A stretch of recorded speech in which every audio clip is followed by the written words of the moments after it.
Hello and welcome to episode 20 of the Pundit podcast. This is our casual nerdy trivia movie TV podcast where we talk every Thursday at around 8:30 p.m. Irish time, probably 9:30 p.m. where Simon, my co-host, lives in Norway. I'm at Bad Barrister Michael Block. I'm one of your hosts. Your other host who's here all the time keeping me in check is Simon Canton. Simon, welcome. Thank you. Hello, everyone. How are you, Mike? Yes, we're going to talk about a sort of a collection of things this week. Some of the stuff that Simon, you brought to my attention in terms of some trailers, some interesting theories about TV shows that we've watched in the past, such as Game of Thrones. I'm going to be asking you about whether or not you kept your word and not watched any more True Detective. And I'm going to talk about some of the shows that I've been watching or catching up on, like *Halt and Catch Fire* and *Extant*. And there's a few new trailers for some shows out there. We're going to talk about them. We're going to talk about some games. I'd be very interested because Simon's been playing some games this week. That I'd be interested to have a look at the kind of indie spectrum. And I'm going to talk about restarting Halo, the first game, and playing it online with online co-op with my brother. So we've got a few things to talk about, but one of the titles I've put onto this week's podcast is, whether or not True Detective pulled a dummy or a fake, and did they fool us all? It was quite an interesting reveal at the end of episode 2, which I know last week we spoke about, and you, Simon, were right. That's it. I'm out. Drop the mic. It's gone. The shark has jumped out of the pool. It's over. This show is terrible. And that wasn't. I didn't watch the whole episode for that one. Yeah, no, I know. But did you? You stuck to your word. Oh no! I mean, there is no way. If a show is bad, that's it. I'm gone. Like, I don't have time for bad shows. I have barely enough time to watch good shows. So, no, I'm not going to watch a bad show. Right. And I'm going to now, having given you the opportunity, I'm going to make you think that you are absolutely right. Because at the end of episode 2, I tried to stay away from spoiling it, but effectively, oh no, I think I did. Colin Farrell gets shot at point blank range.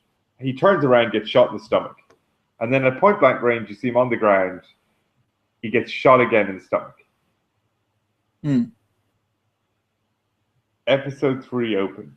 It's a dream sequence with somebody who looks like Nick Cage doing an Elvis impersonation, being an Elvis impersonator, if you know what I mean, right? So there's a movie about that in and of itself, singing away, and it's in Colin Farrell's dream.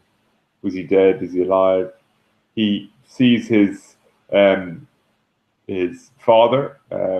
And in this dream, and they have a chat at the bar, in a place similar to the bar that he's normally meeting Vince Vaughn. And then he wakes up, and he's alive. He was wearing some sort of I think there was plastic bullets, was the explanation. And obviously he was wearing, the plastic bullets would have hurt, and he seemed to have some sort of a bulletproof vest anyway. But basically all he has is like kind of bruise marks in this kind of scatter, because it was some sort of plastic scattergun, shotgunny type of thing on his stomach, and there you go.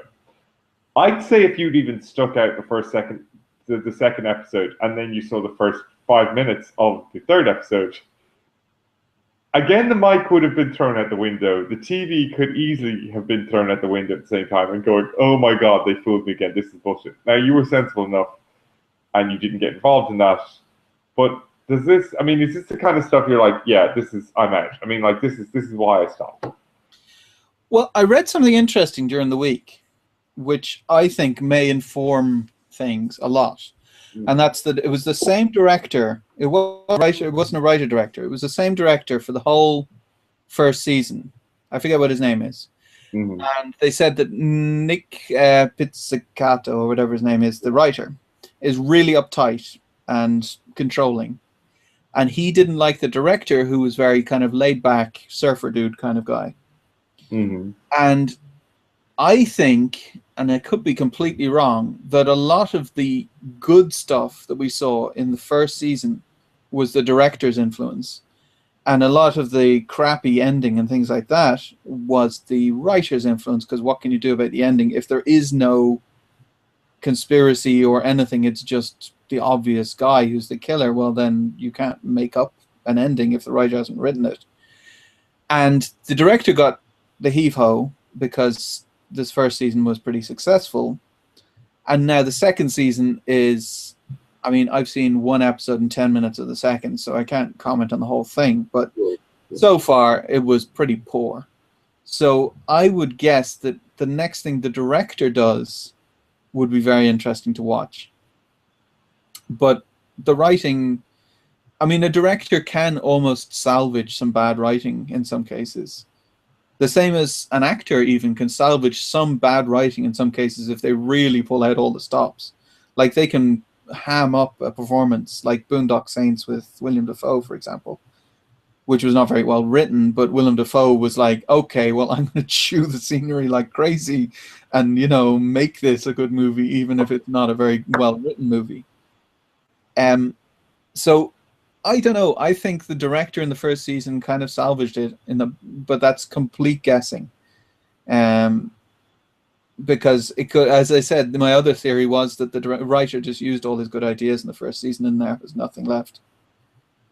Because TV is kind of unforgiving in that way. You have to bring out a new season the next year. You can't like wait 5 years for you to have more ideas. Yeah, I mean that's what you said. Maybe last week or maybe the week before, which is, you know, you have this great story and you do it and it's fantastic, and then it's like, all right, that was your life's work. Now do it again in 6 months. Yeah. It's tough. Look, I will say, I mean, I'm being slightly overly dramatic about the episode. It did go on. Some development of characters went on. We sort of managed to I mean, obviously there's spoilers in the show because it's the nature of our podcast. But, you know, there's sort of a chase sequence.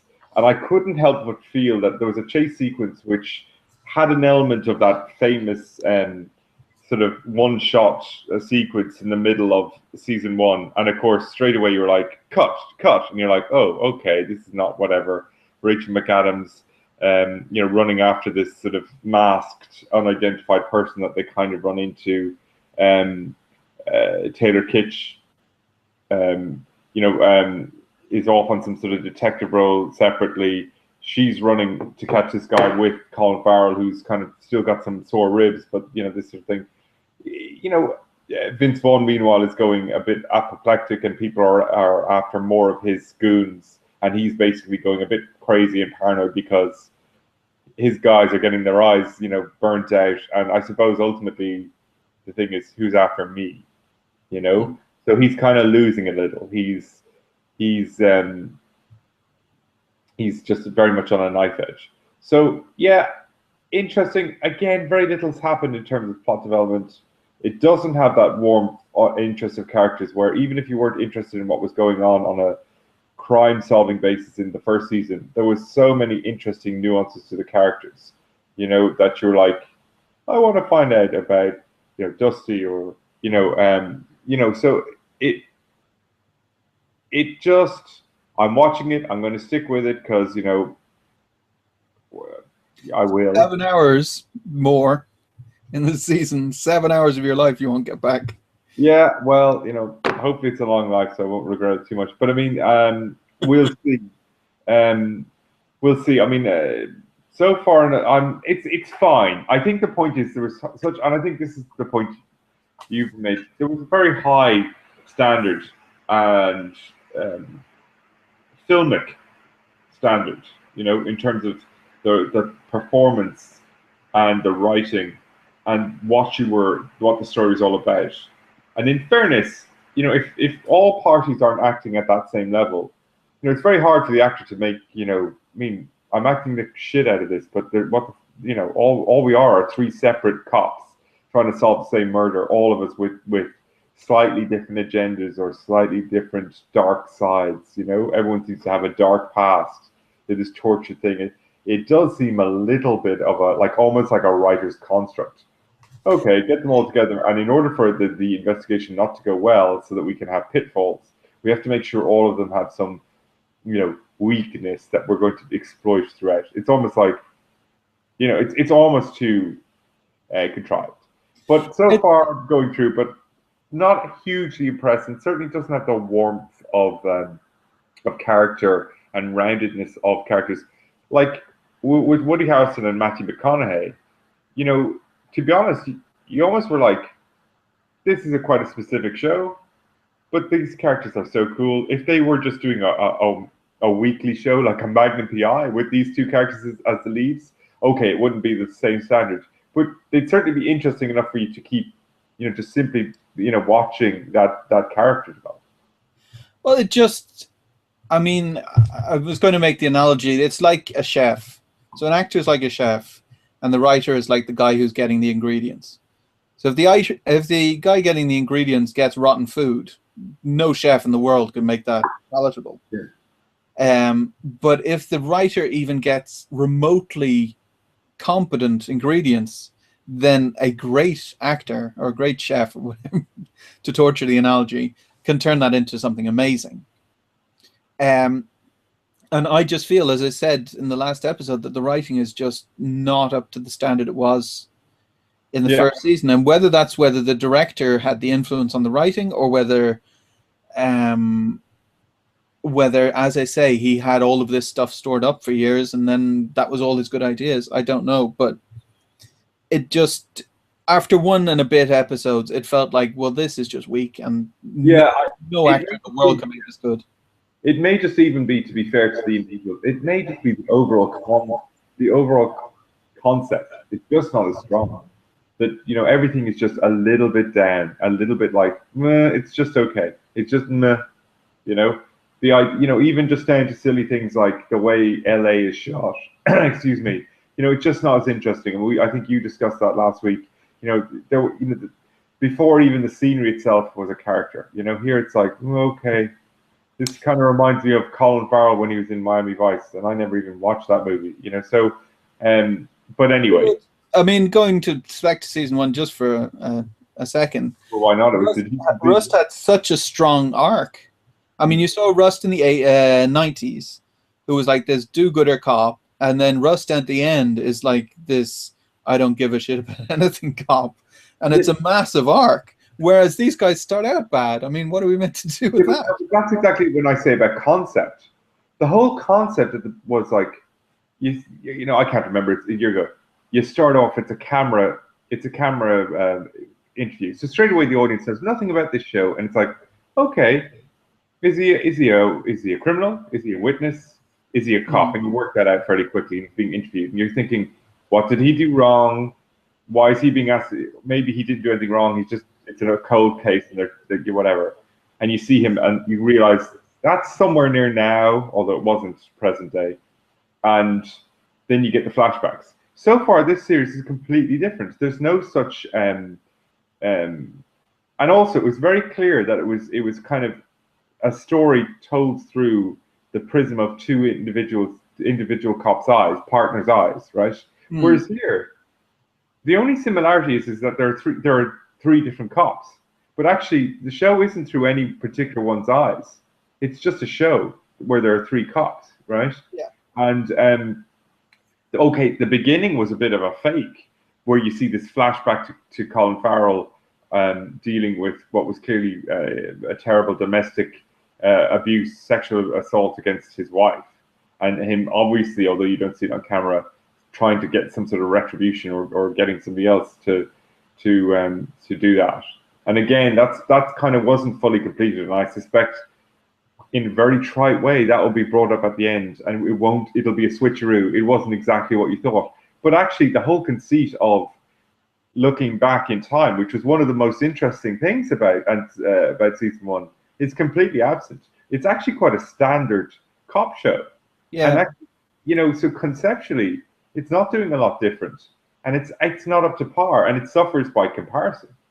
But I mean, it's a pity, because Taylor Kitsch really he's been cursed in everything he does, and I don't think he's a great actor, but I don't think he's particularly bad.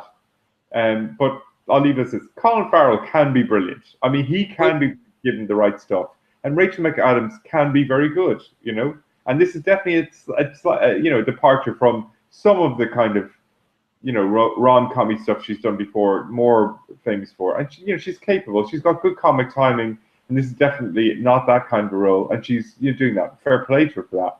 But even from the way the thing is shot, as you say, the writing so far, it's just not as interesting on all levels. I mean, True Detective, there are a lot of criticisms. The first season was perfect. You said that yourself.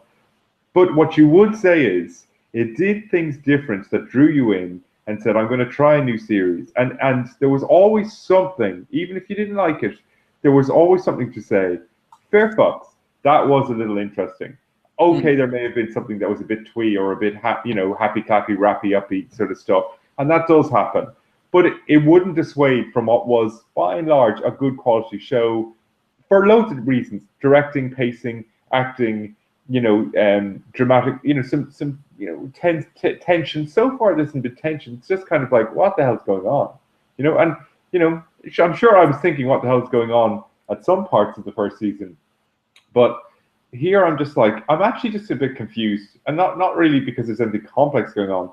It's just I'm trying to think, is there anything interesting going on? Is there something interesting going on? And I'm just not following it, therefore it's not interesting. And that the audience shouldn't be, in that position. Because if the audience is in that position, you're either not doing your job, or you are doing your job, but you've bored the audience, so they're not paying attention. In which case, it's still your fault, right? I mean, so okay, that's probably always say. I doubt you're going to make it to a redo of or a re-entry into episode 4, but I'll hopefully be able to report back, if only to say I'm out myself, and maybe we'll talk about that next week. But what I want to talk about is a sort of a show that's not on at the moment. It finished a few weeks back. It's Game of Thrones. You picked up on a news story that was cycling through. It's funny. In around last week, I did see a lot of Twitter activity about this, and it's I think it got reported in a few places. But you have The Age, and effectively, Kit Harington was seen at Wimbledon recently. Obviously, he's a British-born lad. He's got his full-length locks of hair going on. In a previous episode, maybe last week or the week before, you had found this a show called 7 Days of Hell or something like that, a TV show. Yeah, it's actually on HBO now. Yeah, HBO Go. And I actually think, it's funny enough, it's a good thing to bring it up for any of the listeners. I think that's airing in America. It's on demand already, and I think then it's airing live this weekend. So for a show, it's kind of a comedy with Adam Sandberg and Kit Harington, sort of tennis comedy type of thing, and I think we looked at that ad on the previous podcast, and it looks funny. It definitely looks, taking this. I mean, I'm probably going to check it out tomorrow. It's on HBO Nordic, so why not? Exactly, and he's obviously he's kind of got his hair pulled back, but he's still got his kind of full length hair going on. There's comments in this article, which it said to just give it's due theage.com, which is actually a website I've never really come across. It seems to be an Australian website, and it's again this kind of story was around and about last week, just because he got photographed there. I'm trying to look for the name of this the writer, but to be honest, it's not much of an article to actually have a writer. It's just a couple of tweets. Yeah, it's just paragraphs, really. Yeah, exactly. But so can't give any credit there. But obviously theage.com. But he's there. He's got his full-length hair. There was some stories about him contractually being bound not to cut his hair on, if he still was on Game of Thrones. Some kind of previous interviews introduced to say he wants to cut his hair as soon as he's finished, and thereby the deduction being, well, he hasn't, etc. The one thing I'd say about that is that I'm sure he might have said that before, and he could still be completely dead from Game of Thrones, and I know you've got something to talk about in relation to that. But equally as well, he starred in movies like that Sword and Sandals thing, whatever it's called, not Pythagoras, but something. Oh, Vesuvius, was it? Or I can't even remember. Something like Vesuvius, but it wasn't that. It was the other volcano that It can open IMDb, I guess. yeah. But anyway, yeah, while you check that out, he's starting a few Sword and Sandals, and you know yourself what happens is once an actor kind of gets known for a particular look, you know, a bit like Jennifer Grey's nose, or you know, Felicity when she took away all of her curls and you know, chopped off her hair, it's Kerry Russell, that is. It's probably, you know, you probably just don't want to do that because you've now got this established look. And certainly I know in articles that you've shown me before, when you know, sort of the young characters of Game of Thrones, like people like Alfie Allen, you know, when you look at him, you know, before he got onto the show, when he's kind of clean shaven and like looks like he's 18 years old and whatever, you kind of go, whoa, they all look so young, you know. And they had to be aged up as well from the books, where in the books they were like 14 and 13 and stuff. You know, and you almost don't accept them, you know, without looking the way you know them on certain shows. Yes, Pompeii was his show. Yeah. But yeah, no, so maybe not. And also, you know, you get that look and it's like, no, this is the look we want when we do all these magazine covers and blah, blah, blah. I mean, I think we theorized previously about whether he could be alive. You might have. Someone did it. Well, someone did a frame-by-frame analysis. I don't know if you saw this. No. Even if we talked about it before. So in the last frame of season 5, yeah. Jon Snow's eyes turn blue-white like the White Walkers. That's the very last frame. Like someone went frame by frame for the last bit of Game of Thrones and paused it on the last frame, and his eyes turn that blue-white color that the White Walkers have. No. So that's some serious bullshit, right? So I don't know. It could be photoshopped. Heidi was the one that relayed this to me. So I don't know. I mean, I think it's a mistake no matter how they bring him back, other than if he's a white or a White Walker and he's killed in like 5 seconds. Like if he attacks and Melisandre like burns him to death or something, even in a zombie form. Like I think that would be the creators of this show saying, listen, he's actually dead. I mean, Maisie Williams, I was watching an interview with her, and she said, well, that'd be stupid if he came back. No, he's dead. This is Game of Thrones, guys. Have you not been watching for the last 5 years? He is dead. He got stabbed a bunch of times. And I didn't know, but they have brought back one person, albeit a random person, just to prove that they can. Yeah, I mentioned that when we talked about it before. What do you know about books, which might be some book spoilers for anyone listening to this podcast? You were kind of telling me that maybe in book 5 that the book says that she's 300 kilometers away and stuck in the snow. So Melisandre is not. That would sort of equate to kind of where they are at the moment.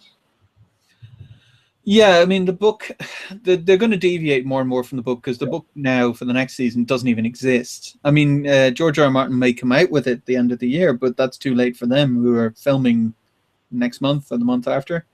So they already have the scripts written before he's got the book out. So they're going to deviate. But if Melisandre is not there at the wall in the book, you have to assume that they're not going to deviate that much that they will resurrect Jon Snow when in the book he will not be resurrected. So that would be a pretty major. Who has disappeared for an entire season, who might be learning magic at the moment, is Bran, right? Yeah.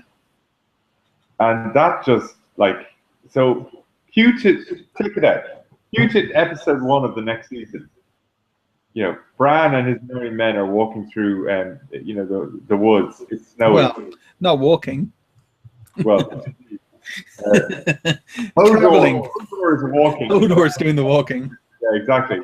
And all of a sudden, they hear from a short distance the cry of death of Jon Snow as he cries, you know, as he gasps his last breath. And all of a sudden, Bran says, "Hodor, go! Hodor!" And he runs off and does this magic. That's the only other way, isn't it? If Melisandre can't get on a dragon, maybe, and fly away over. I thought Hodor wasn't with them anymore. Am I misremembering it? Oh, look, it's been, you know, that's the problem when her character arc disappears for, you know, 12 months. I mean, and I don't follow it closely. He probably isn't. Because I seem to remember Bran being stuck in the snow and no one was like helping him, carrying him. Yeah, If Hodor was there, he would have carried him, surely. So maybe I'm misremembering it, but I thought he wasn't there anymore. Right. But I mean, like, to be fair, if you could cure Jon Snow from death, maybe walking isn't, the least of his problems. But yeah, I don't know. I suppose the reason you brought up would be just to link it into maybe even True Detective, which is switcheroo. Oh, is Colin Farrell dead? They killed off one of their main actors within the second episode. Isn't that kind of brave? And then copping out in relation to that. You'd be incredibly disappointed if this was constructed in a way. I think a lot of fans, which is where I saw it on Twitter last week, I'm still holding out hope until I see him cut his hair. A lot of fans would definitely want him to survive. And let's be fair, it's likely that he will be resurrected. He is a big star. I mean, the whole thing. Talks and bullshit walks. Like the whole thing was that the White Walker, like, did his whole raising the dead thing with Jon like a dozen paces away. So maybe that then means that you will be zombified if you die. But doesn't make any sense, does it? No, not really. I mean, it just doesn't make sense to bring him back in any way, shape, or form. He really should just be dead, and they should just burn him at the first episode to say, listen, he is dead. He's gone. He is ashes. Forget about it. Yeah. I mean, it was like, people thinking Ned Stark was going to survive or whatever. Like, oh, they'll just slap the head back on. Like, this is Game of Thrones. And if they didn't do it in the Game of Thrones way, people would go, that's really cheap. I think I'm done with the show. They might be disappointed with Jon Snow dying, but they'll be more disappointed if he comes back. Yeah. Yeah, I don't know. I think there has to be some credible way. Like, you have to say, look, there is an element of magic in the show. To be fair to them, they haven't Merlined it to death. Like, you don't have, the show has been going for a number of seasons. You don't have this one, they could have had this one character named Merlon or whatever in the background whenever something strange happened and they wanted to rewrite or change it up. Oh, your man is there. Now, obviously, you've got, and I forget his name, that sort of wizardy type of dude that is in, not Sansa, Sansa's friend, not Sansa, Arya? No, the Queen Mother, who I can't believe I'm forgetting. Cersei, the guy that can make Frankenstein. Yeah, monster. Fine, but he hasn't. I suppose that's a certain element of bringing back to life, albeit in some crazy form. I know you spoke last week about the idea of Jon being turned into a dog and then being resurrected later when he's closer to someone who might be able to get him back to his human form.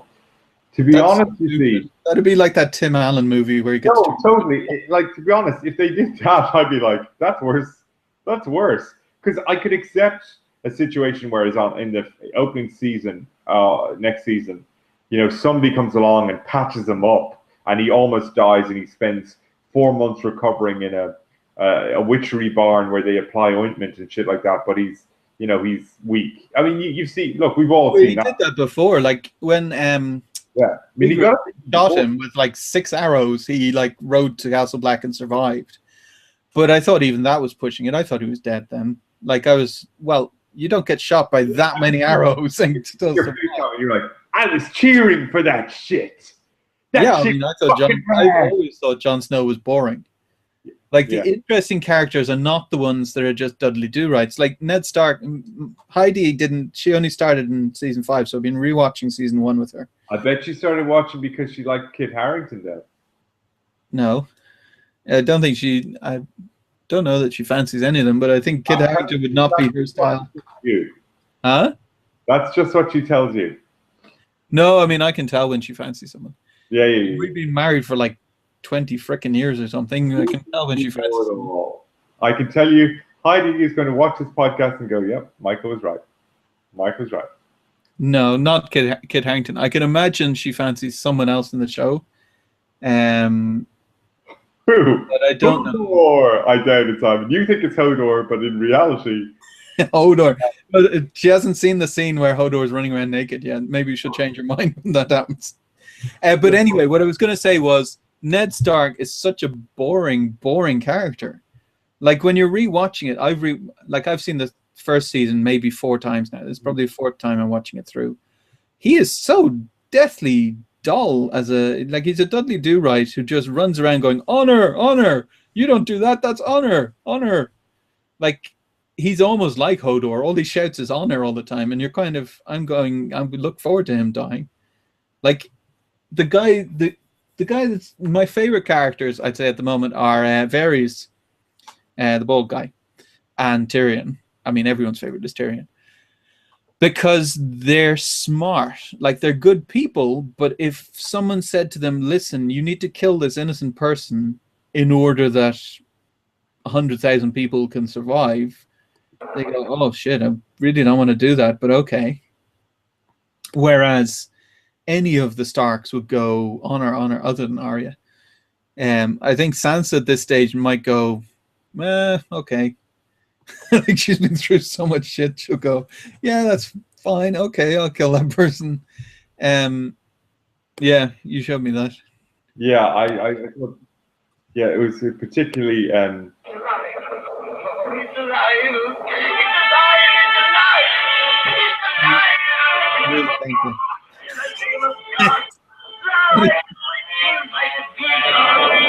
yeah, I think if that is the opening scene, or alternatively the reaction of the audience after the episode 1 of Game of Thrones next, I actually do think you would just simply say, right, that's it, no more. No, I mean at this stage they're saying it's going to be 7 seasons. Yeah. That's their limits. They're saying because the actors are only contractually obliged to do 7 seasons, so they're just going to. Like they're going to demand $1 million an episode or something. Huh? Kill off everyone, you know? Well, I mean, they're getting down to the wire. I mean, who have they got left? Like the Wall, you've got no one. You got Melisandre there, I guess, is the main character up there. Or the lead scout dude. First scout or whatever he's called. Mm-hmm. Like he's a minor character, I would have said. We got Bran. Rickon was never really a main character.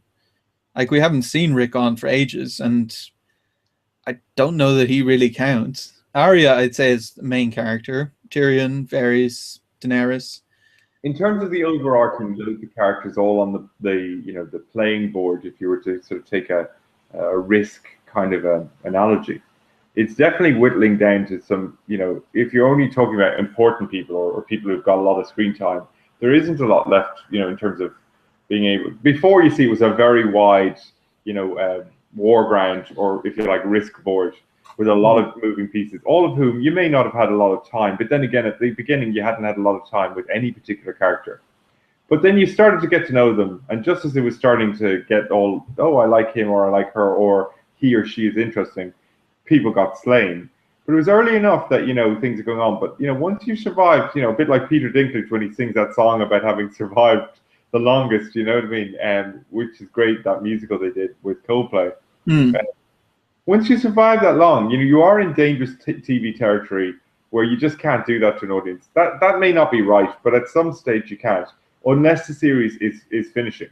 And then it's like, well, that's the end. You know what I mean? I mean, at this stage, I won't watch if they kill off this entire dynasty and then go, well, that's season 6 and 7 done, and season 8 and 9 is the new generation. I just think people say, fuck that, I think the thing that would trouble me is Daenerys getting roped in by the Khal army again.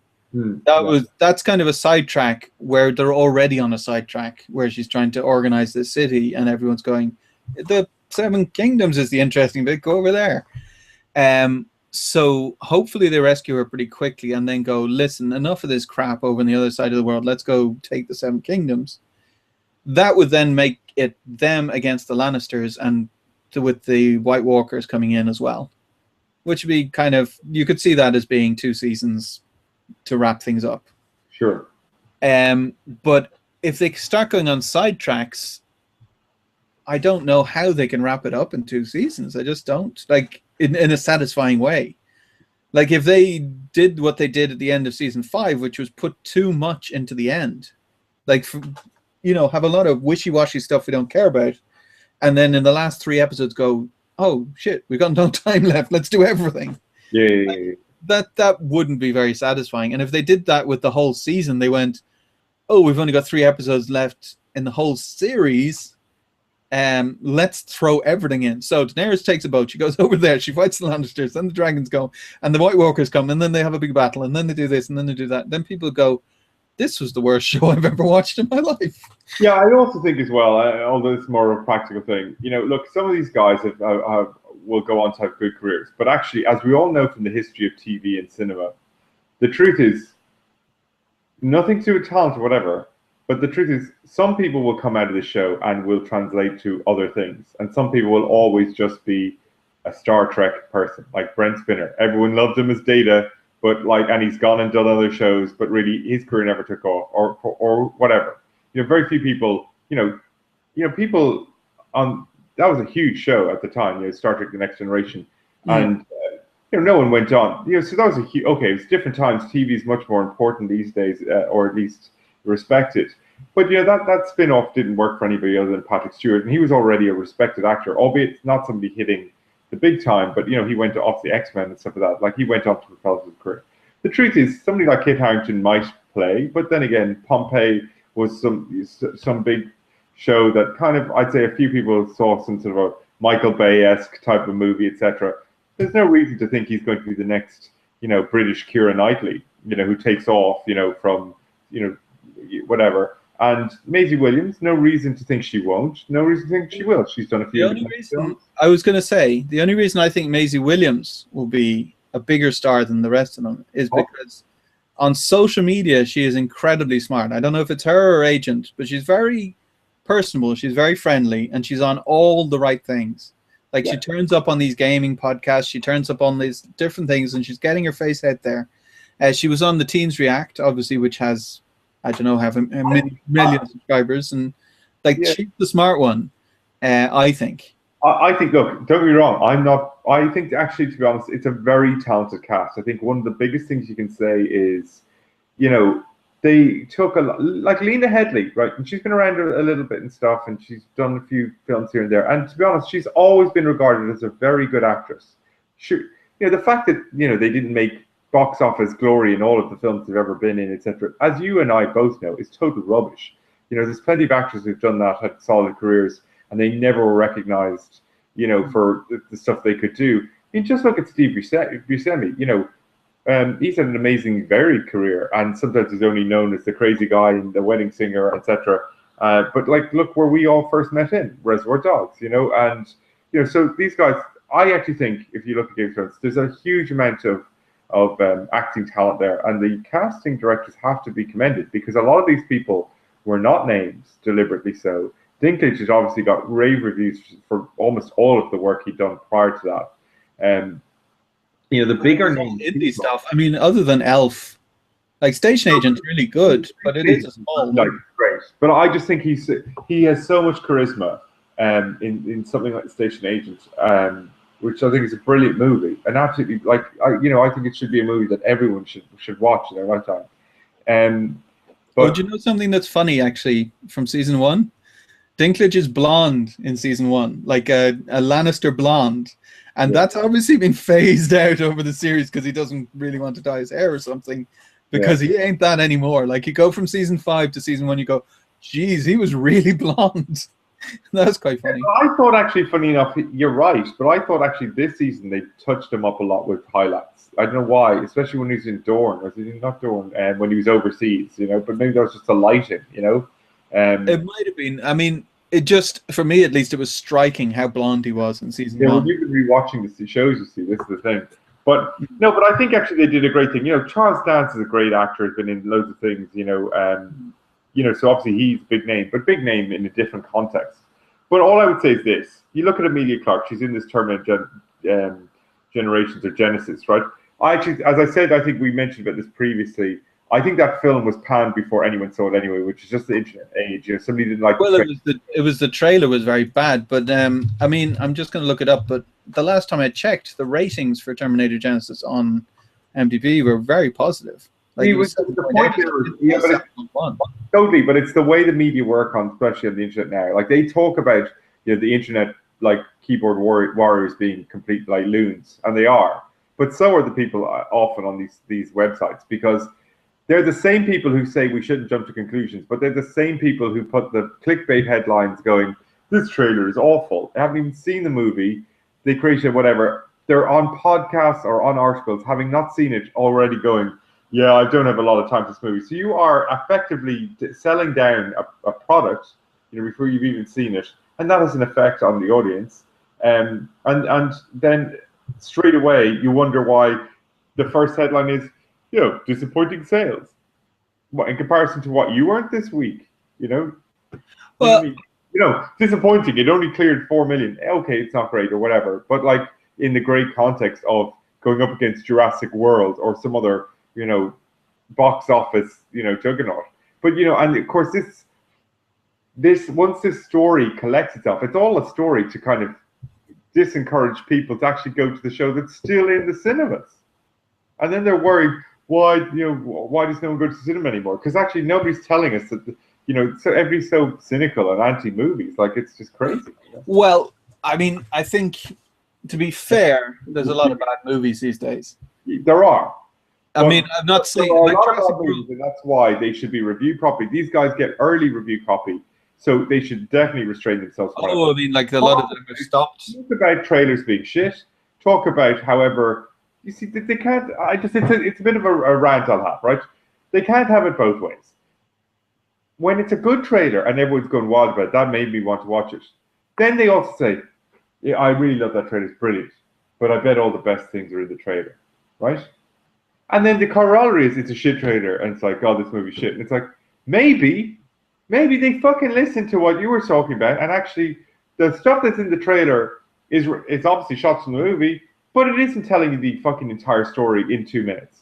Because like if you look at the point, but it might be the people you're following, because a lot of the people I follow, about movies, are very positive about a lot of stuff. Like even they will say, well, the trailer didn't look very good, but maybe the movie's good. I mean, I'll wait and see. Yeah, but real people do that, like real fans. But I'm talking about people who are just like, anyway, I just, I mean, I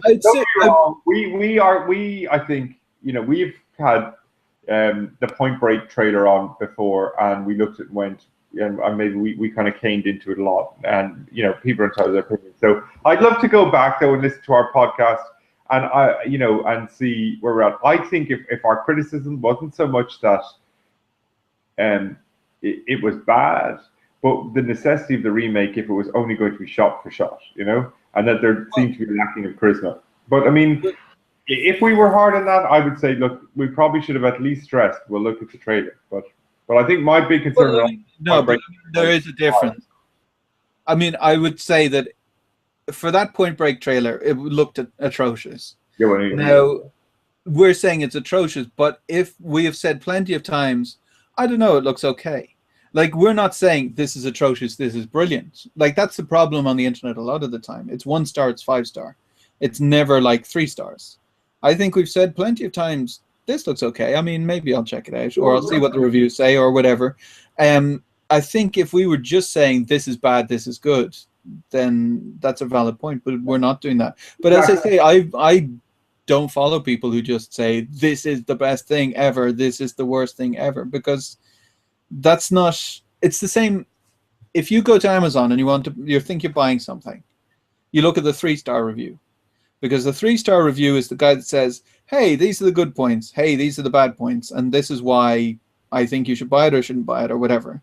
And then you can read that review and go, okay, so I don't mind the bad points. That's fine. Like, say it was a book and he said, oh, they swear a lot. I go, well, I don't care about that. Well, then you're hearing about the things that actually matter. Whereas if you read a 5-star review that just says, this is the best, I love this, this is amazing. Microsoft forever, Sony pony for the life. No, I agree. Or 1 star, like, I mean, I've got 1-star reviews on my books where it's just been, one of my books, it said, this has too much sex, 1 star. The sex scene is a guy picks up another guy in a bar, and then they wake up the next day in bed together. There's no sex described at all, but you know why that was flagged as 1 star? Because they're gay. Like but the guy didn't want to come out and say, "Oh my God, I hate gays." He wanted to say there's too much sex, but there isn't.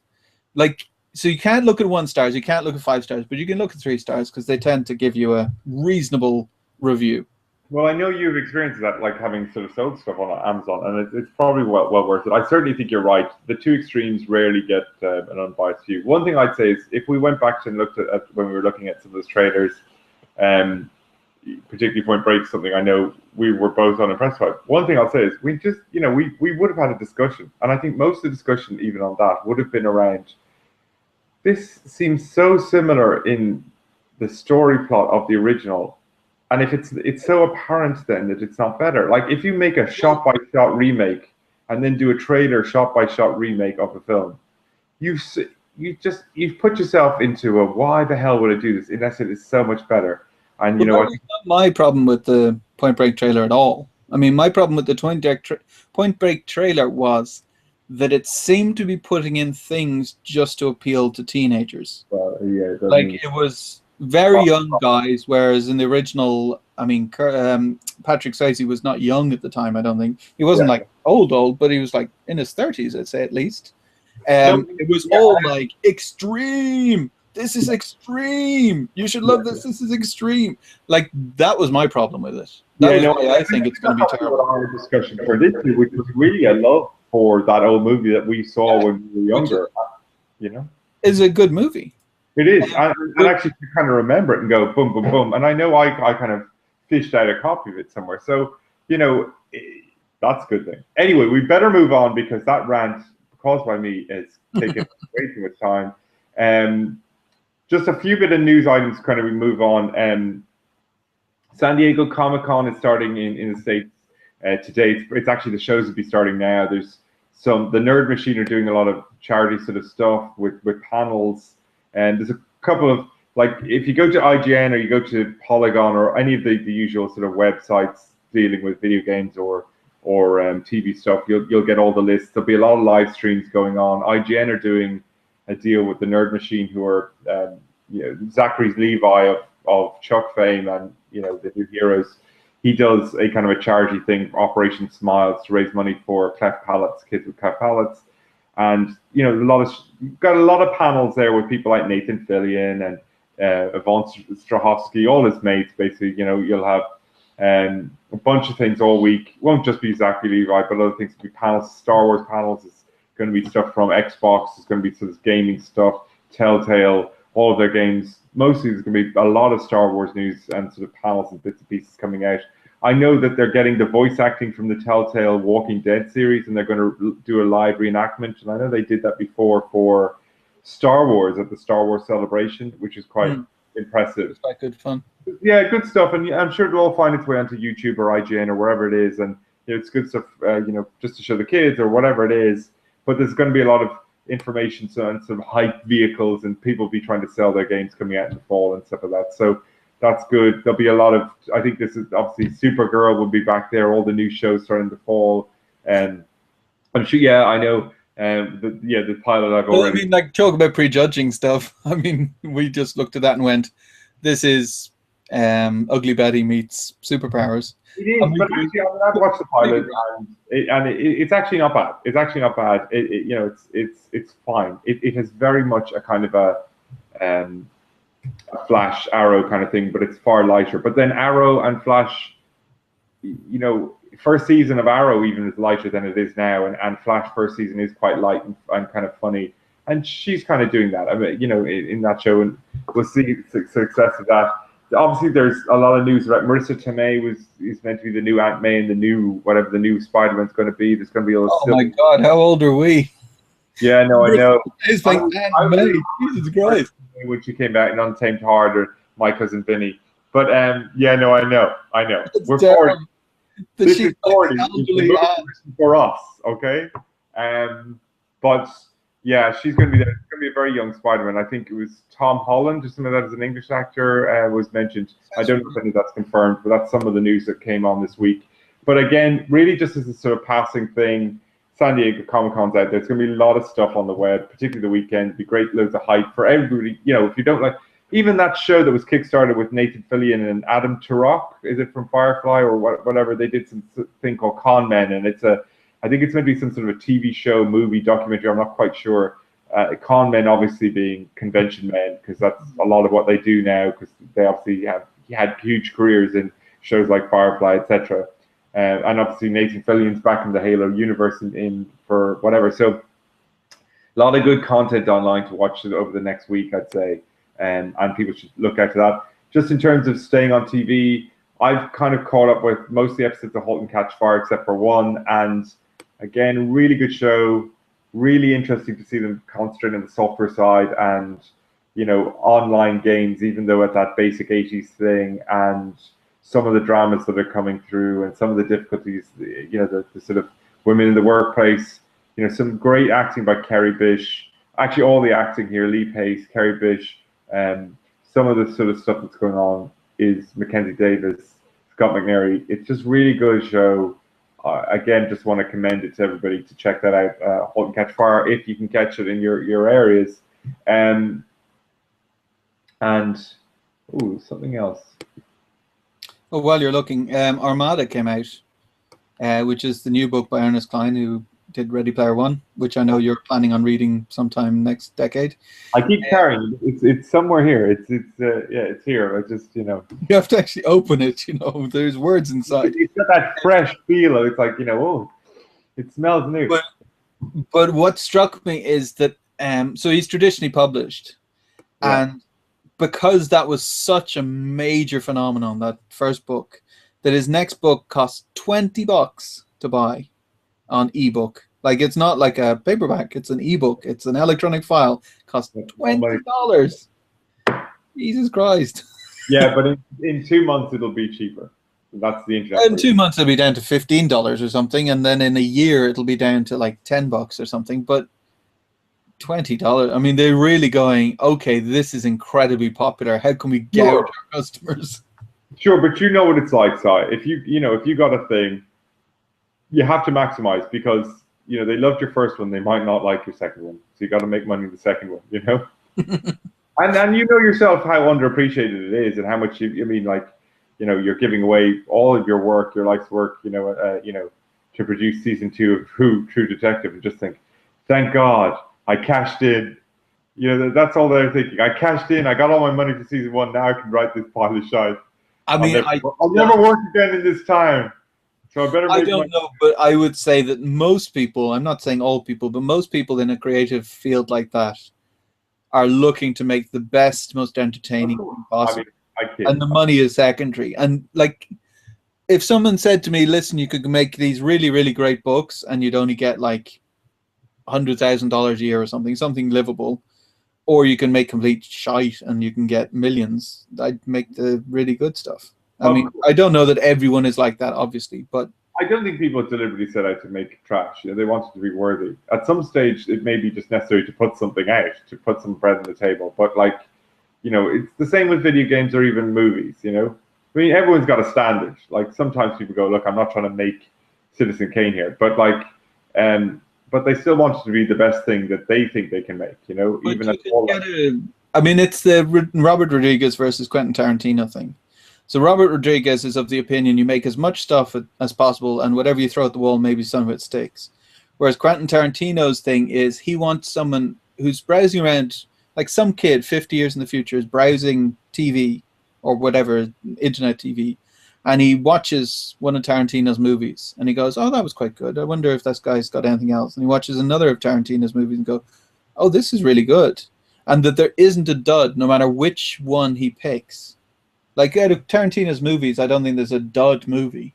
Like, there's ones that aren't as successful as others. There's no duds. There's always something interesting. I mean, one of the most impressive things about a great director is, no matter, even if it's not your movie and it's not your favorite, or even if you don't particularly like it, usually a director will always be interesting. A great director will always be interesting, even when it's not quite working. Because not everything works in life. That's just ridiculous, you know, to think that. I mean, like, even it's different from person to person. My favorite movie is probably Jackie Brown out of his, and my least favorite is probably Pulp Fiction. Whereas I would say it's the reverse for 90% of the people who like Tarantino movies. I mean, most people think Pulp Fiction's his best. Whereas I wasn't bad. It was an okay movie. I just didn't enjoy it as much as his other stuff. But anyway, that was a complete. We're going to talk about a few trailers, and we're not going to play them. There's some stuff available on YouTube. You saw this Goosebumps trailer, and you're saying, look, there's obviously based on some books.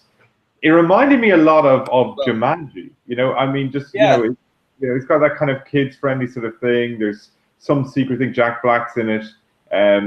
Couple of Goosebump movies. The Goosebump books, sorry, are obviously for kids. So this is a kids movie. Yeah, I totally think it looks like Jumanji. I haven't watched Jumanji all the way through. Yeah, me neither actually. But that was Robin Williams was in that with obviously Kirsten Dunst, a very young Kirsten Dunst. It wasn't Robin Williams. I think it might have been. Yeah, it was. Was it? Yep. He played the guy who was trapped in Jumanji for like 50 years or something. Yeah, exactly. I haven't seen the whole way through, but I've seen little bits and bobs here. Yeah, exactly. The one that was inspired from it, Zathura, I think was like a semi-sequel to it. I saw that all the way through. That was pretty good. That was like a almost copy of Jumanji. There's a guy who's been trapped inside that game for 50 years, and Yeah, well, this seems, without spoiling it, and there's a YouTube video out there, and it kind of has very much that kind of feel, which is, they're.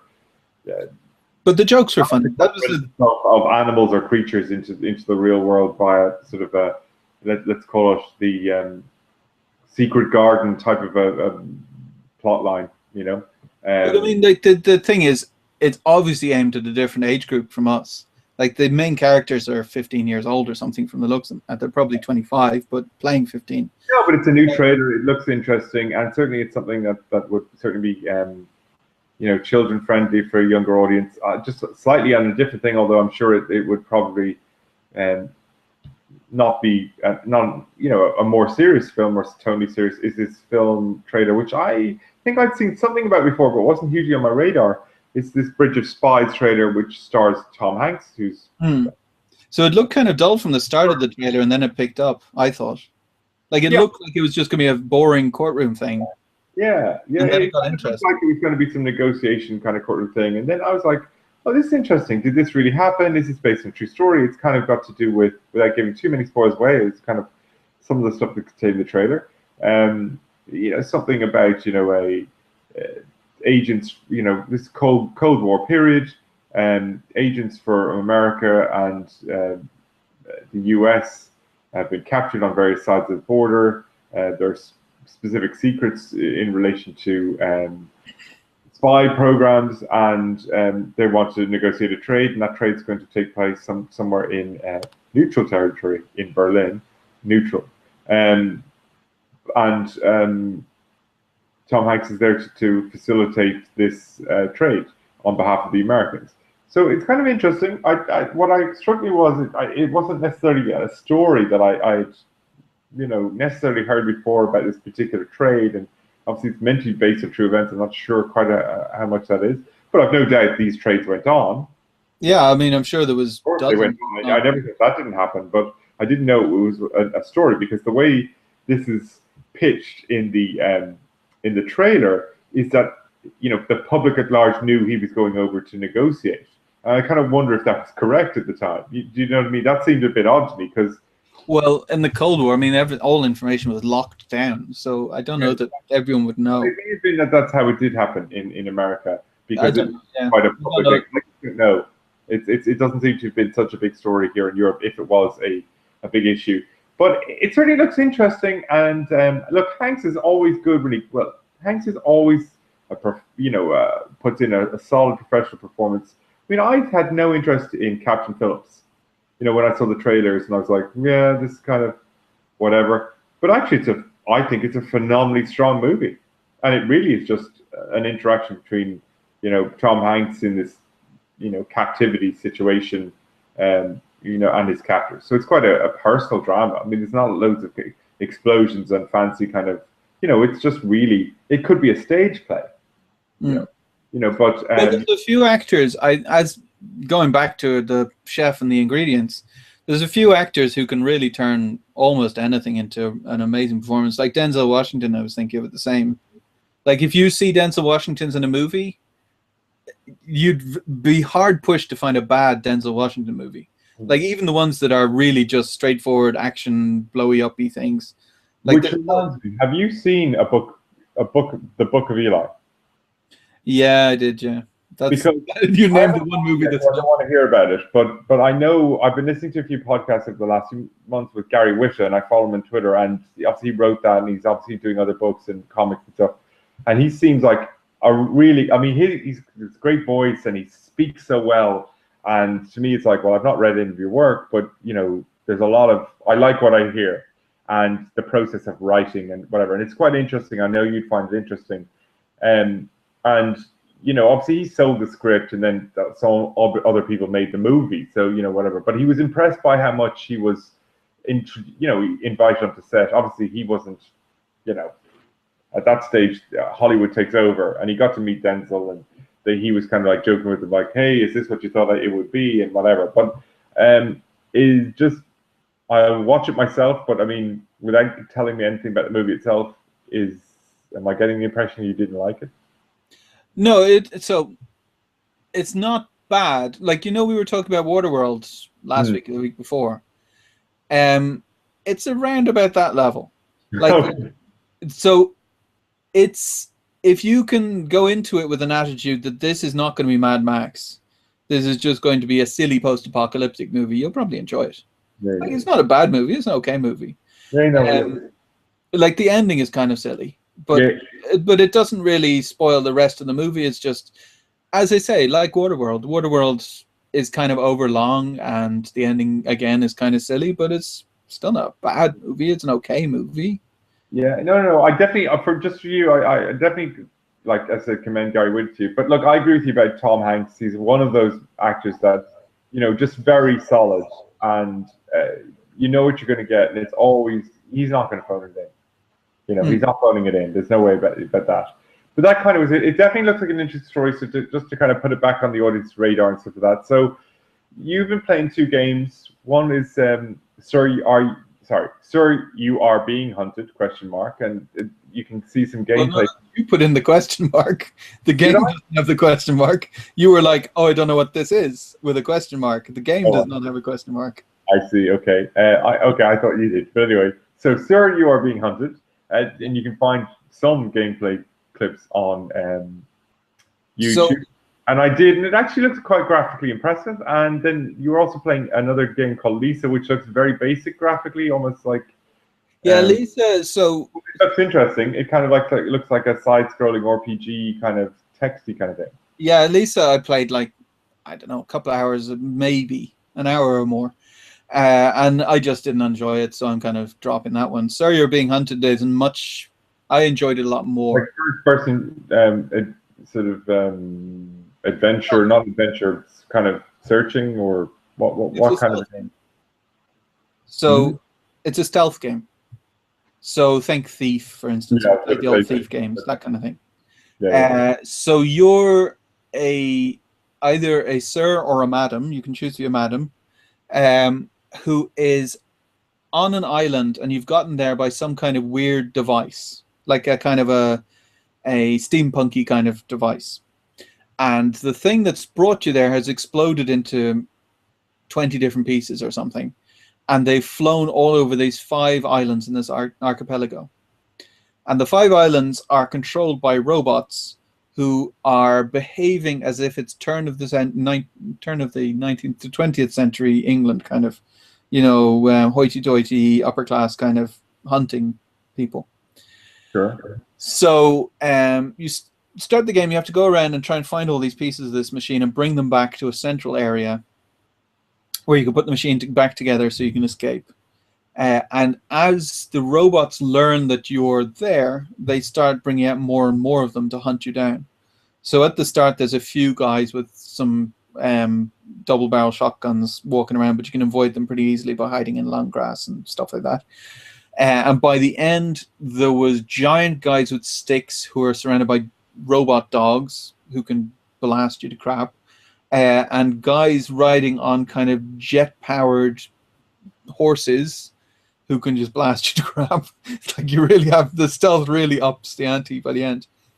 So I bought this on, it must have been a Kickstarter or a early access. Either way, I had the beta version, and then it's been a year since I played it last, so I thought I'd check in and see what it was like. And the previous time I played it, it was really difficult.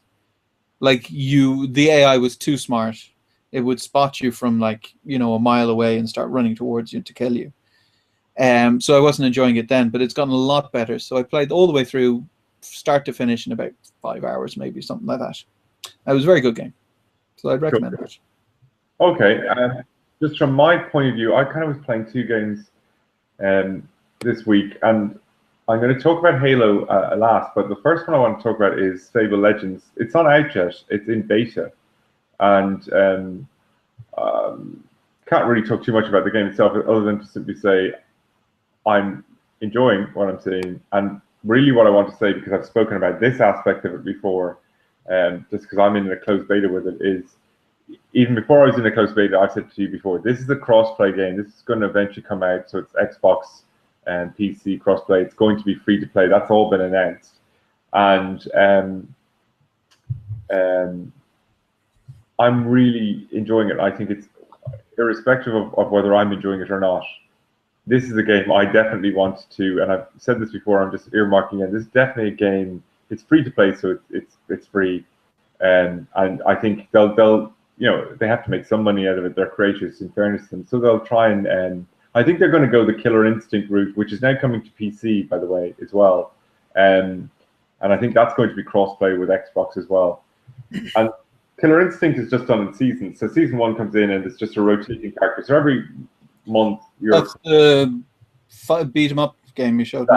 Like, so so they've done 2 seasons. The first season was buy the season pass for 30 quid, so buy the game for 30 quid, and you get all the characters and all your bits and pieces, right? And you also get like an original sort of the arcade Killer Instinct, class. If you don't, you just get the game. You get to fight against everybody, but you're stuck with whoever the fighter of the month is, and it rotates, right? So you pay your 30 quid if you want the characters, or you do this and blah, blah. So that's totally fair.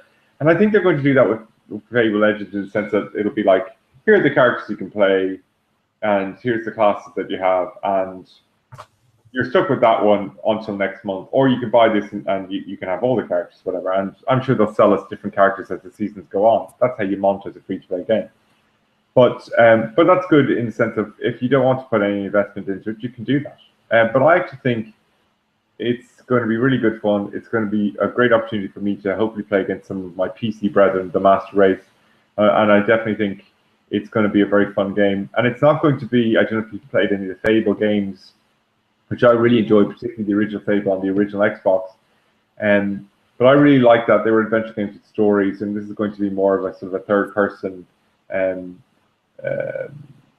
action game, and also some tower defense stuff, because you can choose to be a kind of the dungeon master who has a top-down view and kind of tries to stop the various heroes coming in who are kind of online trying to Evil Genius. Did you ever play that?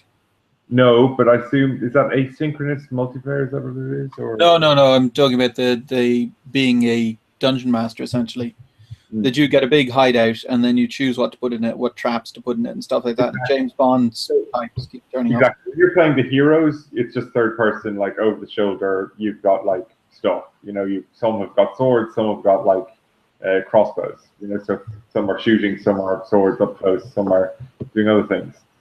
If you're playing the dungeon master or the evil whatever, it's basically like an RTS where you're top down and you can put up traps, so you can wooden lights come up so that you gate out, split up warriors. Somebody goes through a hedge and then you put up the gate behind, so it slows the guy, has to break the hedge down. Meanwhile, you've split up a party of 4 into 2, and you've sent minions in there to sort of finish off 2. This sort of thing. You can send in big ogres and all this sort of stuff. It's anyway. Can't really talk about too much in detail, but I just genuinely look forward to the fact that it's crossplay, and I might finally get to play a game against you. The reason I say that is basically what I've been trying to do for a number of weeks with my brother, with Robert, and who's my brother, and Halo 5 is coming out in October, and again, I've spoken to you about not having played Halo before and having completed 1, 2, 3, and 4 over the Christmas period and into January of this year, and I've enjoyed them. So what I've done is I've gone back to Halo 1, playing cooperatively, and you can actually do that, as you know, because you were here in my house. You can play that with split screen, but you can also do it. Robert's got an Xbox, so he can do it at his home. So you put on your headphones. It sounds like you're on the phone, or better quality than the phone. You're kind of talking to each other as you go through, Halo 1, level 1, clear out this. You're both playing as Master Chief, and it's kind of like, oh, come go here. It's great if you get into the second level, for instance, you're moved from a ship onto land, and you kind of go around. You fight a few aliens, and then you find like a jeep, and it's great. So one person can drive, one person can man the cannon in the back thing. You can alternate. One person can drive, one person could be in the co-pilot seat, and you can just gun, right? One person can drive off, and somebody can walk. One person can just do the turrets, and the AI should drive you along. So it was good just to kind of do that. And you're chatting away, going, "Oh, go here, where are you? Have you died? Oh, respawn, blah blah blah." So it's quite good, and hopefully we'll go through the campaign. So because I've heard the story, but I suppose it's for him to go through the story, go through 2. Most of the Halo is like there's 10 levels, I think, in Halo 1 or 13 in Halo 2, and it's kind of you get so like a level might be 30 minutes. So if you spend an hour at the game, unless you get stuck at the hard part, you're probably going to get an hour is going to get you to 2 levels. So we did that on a Sunday, and it's like, oh, let's do this an hour on the phone if you like while you're playing a game. It's been really good, and I'm hoping to try and get through Halo. Well, I've got it through Halo 1 to 4, and I've got this DLC pack, which I myself haven't even played. I've only played 2 levels myself, and I'm kind of hoping to get through all of that between October, a few weekends here and there. Hopefully Robert liked it, because Halo 5 has really interesting cooperative play, because it's not just kind of tacked in where it's like you're both Master Chief. It's kind of, there seems to be a blue team, red team, and there seems to be a lot of different options, and it just could be cool to do this drop in, drop out co-op while you're going through a campaign, as opposed to, like, I'm crap at just competitive multiplayer. Oh, I'm Master Chief and there's people quicker than me and I'm just going to die. But in a campaign where you're mostly against AI and you're cooperating, that's really good fun. It can be really good fun. So I'm looking forward to that. I'm also looking forward to, like, playing Halo 1 is great. It's been up-res and everything like that. But as we go through Halo 2, 3, and 4, I think you'll see it's like, oh, these games are prettier and there's a little bit more, they've refined mechanics and there's a little bit more to do and stuff like that. And even in Halo 5, I played the multiplayer beta for that. And I mean, it's much quicker. It's not quite Call of Duty, but there's a lot more leap dashing and kind of grabbing onto scenery and jumping up, and you're a little bit more agile than, say, the first game where you're kind of a super soldier in a mech suit, kind of wandering around a bit like RoboCop. Din din din, whoosh, So I enjoyed that. I'm hoping Robert enjoyed it, and it's kind of a good way to share that kind of experience. And it'd be kind of cool to be able to do that with PC brethren like you in Norway and stuff like that. So I'm really hoping that you do upgrade to Windows 10 for some reason. But anyway, on that, they've tried it so often. I think the problem is, which I don't understand anymore, is why they haven't got mouse and keyboard on consoles. Because they are just PCs. I mean, it's not like they can't do it. They're only going to do, you're absolutely right, they're only going to end up doing real cross-play support when it's going to be, controller games by and large. Although Elite Frontier, I don't think it's cross-play, but it's definitely been launched as a kind of a early access game on Xbox, and I know that's on PC already with David Raven's game. So they've made it so that it's console or sort of controller ready. But I know obviously that would be a game where there'd be a lot of keyboard and mouse interactions. So every key does. But let's put it this way: it's better that there's some games that are cross-play.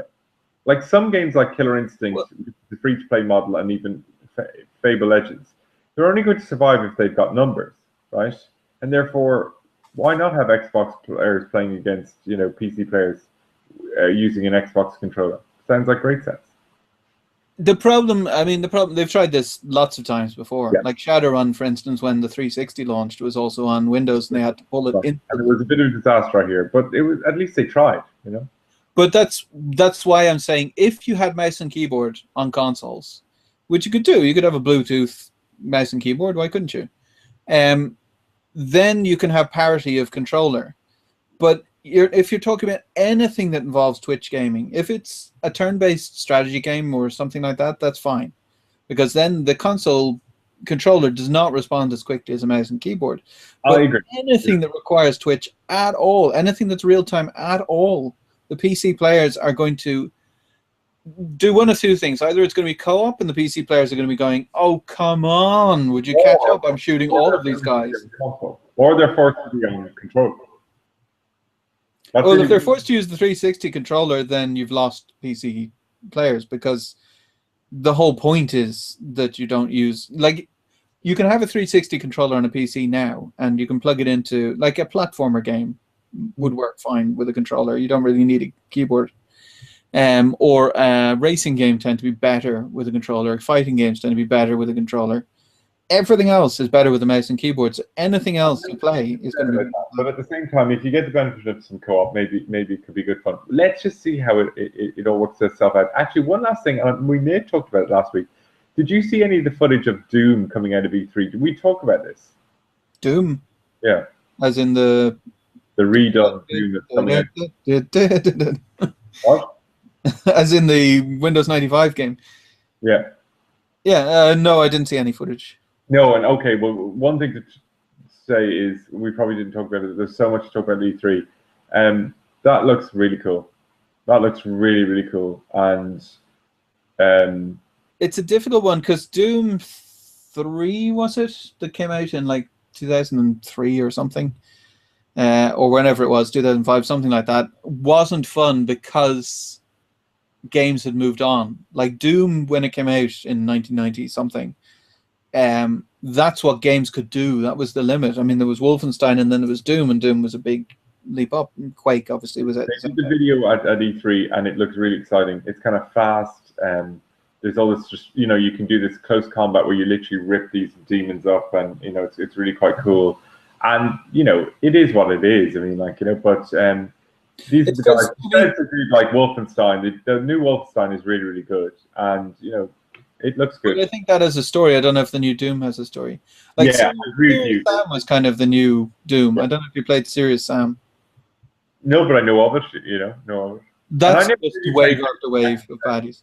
I never played Doom because I kind of got out of computers when Doom was starting.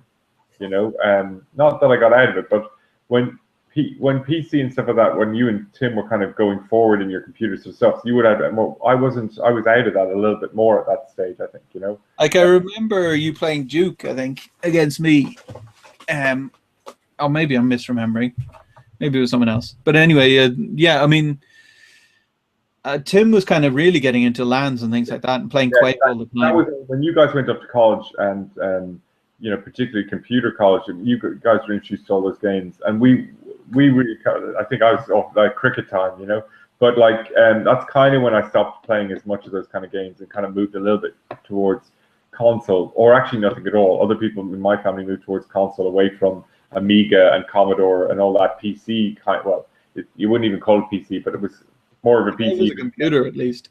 Yeah, and then it was just like, oh well, somebody bought a PlayStation, and that's kind of how we started off. And even then, I wasn't.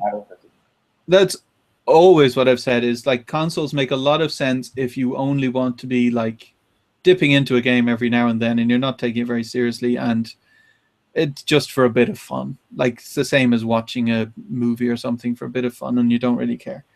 Yeah. Okay. Well, Doom, something to look forward to. Halo, looking forward to that myself. And this, I think, is going to bring us to the end of another long, hour-and-a-half-long podcast that we talked about. We'll never get an episode less than an hour. There's no way. We'll try. And I thought we didn't have many topics, but we were able to rant and rave certainly about actors in True Detective, in Game of Thrones. Whether they will cop out in the future, we don't know. I don't even think we talked about Extant, which is this crappy Halle Berry show that I'm committed to watch, and I don't know never why. even heard of. Yeah, it's Steven Spielberg sort of thing, and honestly, I just don't know why. But maybe it'll get better. Anyway, it's definitely jumping the shark. That is episode 20 finished. You can catch me at @badbarrister on Twitter. You can get Simon at scanton and at simoncanton.com online. He's got his blog post there. Very interesting article this week that you wrote about, about feminism. I read that. That's really quite interesting. It's been a big issue all year, and even last year with Gamergate, and some of the issues that are coming out in relation to that, kind of a sensitive topic. But I genuinely agree with the thrust of your argument in your blog, which people can catch on your website. To sum it up, before people get the wrong idea, it's not going to solve anything. And yes, people, a lot of the time, and I think you were alluding to this, a lot of the time people may be saying things that are insensitive or whatever. It's because maybe the way they're brought up, they don't want, and they just don't understand. The truth is, you and I both grew up, and even leaving aside the issue of feminism, we all grew up and we said things that now we go, I can't believe we thought that way or even used that word. Words such as, and I know Greg Miller's talked about that, him growing up in the South and talking about, using the word fag and stuff like that when he was growing up, and then realizing, he'd go to college, people go, you can't use that. And he says, but I don't mean it in that way. It's like, well, then don't use it, but it's just, whatever. And we grew up at a time when, that's kind of a way you would be derogatory about people. And now you just wouldn't do that. It's just like, I didn't really mean it, against this and that. It's a lot of that is about environment. And but it's about changing your habits. We're going to get off on a tangent again, but it's about. So there was a feminist thing trying to ban the word bossy. That's ridiculous. Like, I am all for banning the saying fag or saying gay as a derogatory thing or whatever, because it's insulting to a particular person. But you can't ban every word in the world. And the way to cure people of using derogatory words about homosexuality is to educate people about homosexuality, where they go, oh, these are just people. And then you go, well, I don't want to use a word like that because it doesn't make sense, because it's not an insult. They're just people. They're not any different from anyone else. They're just people. Word, because that almost makes you powerless. You don't ban these things. You keep them there, and you say, these are the things we shouldn't be saying. That's the truth, but people should be right. If somebody wants to call somebody fag, that is their right. But hopefully through education, you say, well, we don't use that word anymore. That's wrong, And there's cultural things as well, because in Ireland, you could go up to someone and say, hey, can I bum a fag? Exactly. Right. And you would not, if you said that in the US, they go, if you want to, buddy, go ahead. Yeah. The point I'm trying to make, Simon, is, even when we look back at our youth, there's stuff now we go, God almighty, we're all voting for, gay rights. People are allowed to marry here in Ireland. Yeah, that's such a major, like, it's from when it's our equivalent of getting rid of segregation in the 60s. And yet, if you'd asked me about that when I was growing up, I'd be saying, no, marriage is, should be between a man and a woman. You know what I mean? And nowadays, I'm like, I think religious organizations should have every right to control how they see a marriage, and that's fine. But a state marriage, that has to be equal rights, and boom, right? Well, and, an individual religious organization should be entitled to have their own views about whatever. That's fine. There should be a right to have religious understanding and whatever. If you don't want to be part of their club, that's fine. A lot of people don't want to be part of their club anymore, depending on what religion you're talking about. A lot of people don't want to be part of any religion club these days, the way things are going. And that's fine. Everyone's got to have their right to say they're whatever. But from another perspective, equal rights, it's unanswerable. It's just absolutely unanswerable. Although you say that, but there's still 600,000 people who voted no in this country. But the point I'm saying is, go back to when we were starting off, we probably would have used the words like, hey, you fag, and not meant it necessarily in a homosexual way or whatever, not really understanding what we're saying. It's education says that we just can't do that, and hopefully. A lot of people are putting it down. A lot of people are putting it down to television. That's what changed things. Like shows like Modern Family, which showed a gay couple who are just normal people, and people went, well, everyone says God hates fags, but I like these two people. Yeah, I mean, like, even though they're fictional, like that's the thing that changes a lot. Or Dharma, no, not Dharma and Greg. What's the other one? I can't remember the name of it. The comedy show from the 90s. I love the way everybody in this podcast on Swan Song can turn into a kind of an interesting debate. All I'd say is that the TV thing is a good point. I also think that here in Ireland, there's a lot of stories, particularly in the local areas, because as you know, obviously the further you go outside cities, things can be more conservative. But people say, but because Ireland, Dublin is very expensive. A lot of people who would have kind of come here and worked in Dublin because it's a city centre now are going to other places where it's cheaper to live and be in those communities that are not Dublin, right, and further down. And a lot of the stories coming out of very local areas that you would have thought were very conservative going. But I know Dave and John. They're cool. They're great. They're always helping this and they're doing this and this, whatever. And it's all back to this whole situation. And it was an issue of race as well when we were growing up in the 80s. We didn't see a lot of people of any different ethnicity or from any sort of origin other than, County Louth or County Dublin, You've got your hand over the microphone or something. Sorry. So, yeah. So the point is that even then, people coming from different nations, let alone, sexual orientation was just new. And there's this kind of, we don't understand, we don't know. And the truth is, it's just a case of people living their day-to-day lives with different people, with different ideas. People start to say, there's nothing to fear about this at all. Sure, we all love John, we all love Dave, we all love John and Dave together. And that local idea is far more important than some of the, pulpitry that you get from politicians who are trying to score points here and there. And that's the thing that always won it in the end, The thing that always aggravates me is, as Irish people, we should be so anti-prejudice because it was no blacks, no Irish, no dogs for so many years, that Irish people should be the first people to go, okay, everyone should have equal rights, because we were freaking prejudiced against. And that really irritates me when there's Irish people saying, oh, black people coming over here stealing our jobs. Just read a freaking history book. I mean, or even ask your grandparents. Like, Irish people were the idea of, quotas and stuff like this, and it's and how there needs to be an adjustment. And look, what I'm saying is that article is very sensible and very balanced. And I always think that no matter what side you are on the argument, and feminists cannot, sorry, that's not fair. People who are supporting the feminist argument, fantastic. But anybody supporting a line of argument that I support who is overly aggressive against the anti-side, it's probably not the best approach, because and vice versa. As you say, we have these discussions without kind of calling for their names, right? Well, I mean, my whole point is, it's the thing we were talking about earlier. It's not a 1-star, 5-star thing. You don't hate or love everything. You don't have to hate, like, if you are a feminist, that doesn't mean you have to hate men. Like, it doesn't work. Like, you can find a place in the middle. You don't have to hate, or if you're like, you don't have to join the men's rights group. Exactly. If you want to have equality and you don't believe in what the feminists, ultra feminists are saying, that no man should ever look at a woman as an object of beauty. I mean, you have a right to say, this is how I feel about this, and to go in with every single thing that's there, because you won't agree with every single thing that somebody who you might agree with in some respects will be saying.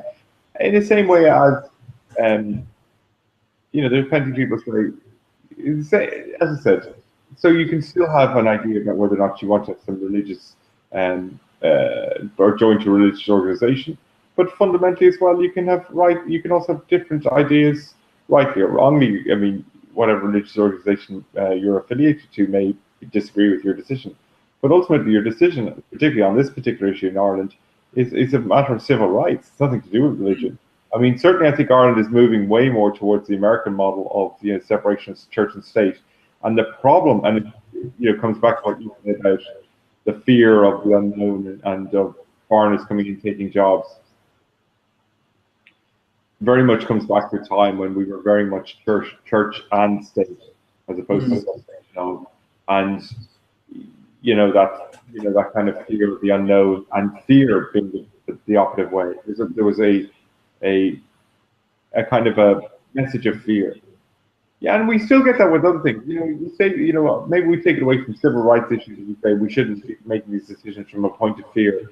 Maybe we've moved that far. But if you look at economic decisions, constantly we see governments telling us, we must take this deal or we're going to fall into the ocean like Atlantis. That's a fear. And they're just. But that works. That's the Fox News model of tell someone they're going to die if this doesn't. And it worked for many years on the other issues, the social civil rights issues, until we finally said, fuck off. We actually, over the years, we've met these people, and we know these people. They're our brothers and sisters. They are our wives, our daughters, etc. And you can't run this politics of fear anymore because we don't believe it. You had the power to run the argument of fear when we didn't know what our brothers and sisters coming in from abroad were really like. Now they're here, and your fear argument falls on deaf ears because we can independently verify what you're talking is horseshit. Because the fear of the unknown is the greatest fear. We all know this. It's not what you see and you're afraid of. That can be an issue, but it's often what you are. The jump scares, what you're not expecting, and that's where the power comes from. And that power has been broken down with the power of smaller worlds and the internet and everything like that. And I mean that's a great thing. When I say internet, I mean TV as well, because it's the same kind of coin. The idea of the experience of the world at large, and the world becoming a smaller place, started with television and naturally immersed through the internet when the internet has become effectively a secondary television device. I mean, it's the same thing now. Look at what we're doing right now. The evolution of television is what the internet is. Yeah. And on that note, we're going to end episode 20. We managed to make it to 20 episodes. We're into the 20s, the roaring 20s. Will we get to the raging 30s? We'll see. We'll see you next week, next Thursday. As I said, catch us on the social media twirls and Twitters and Twitteraddies and Simon's blogs on his website. Ask us some questions. Set the agenda for next week's episode. But meanwhile, from myself and Simon, see ya. Wouldn't want to be here. Bye, everyone.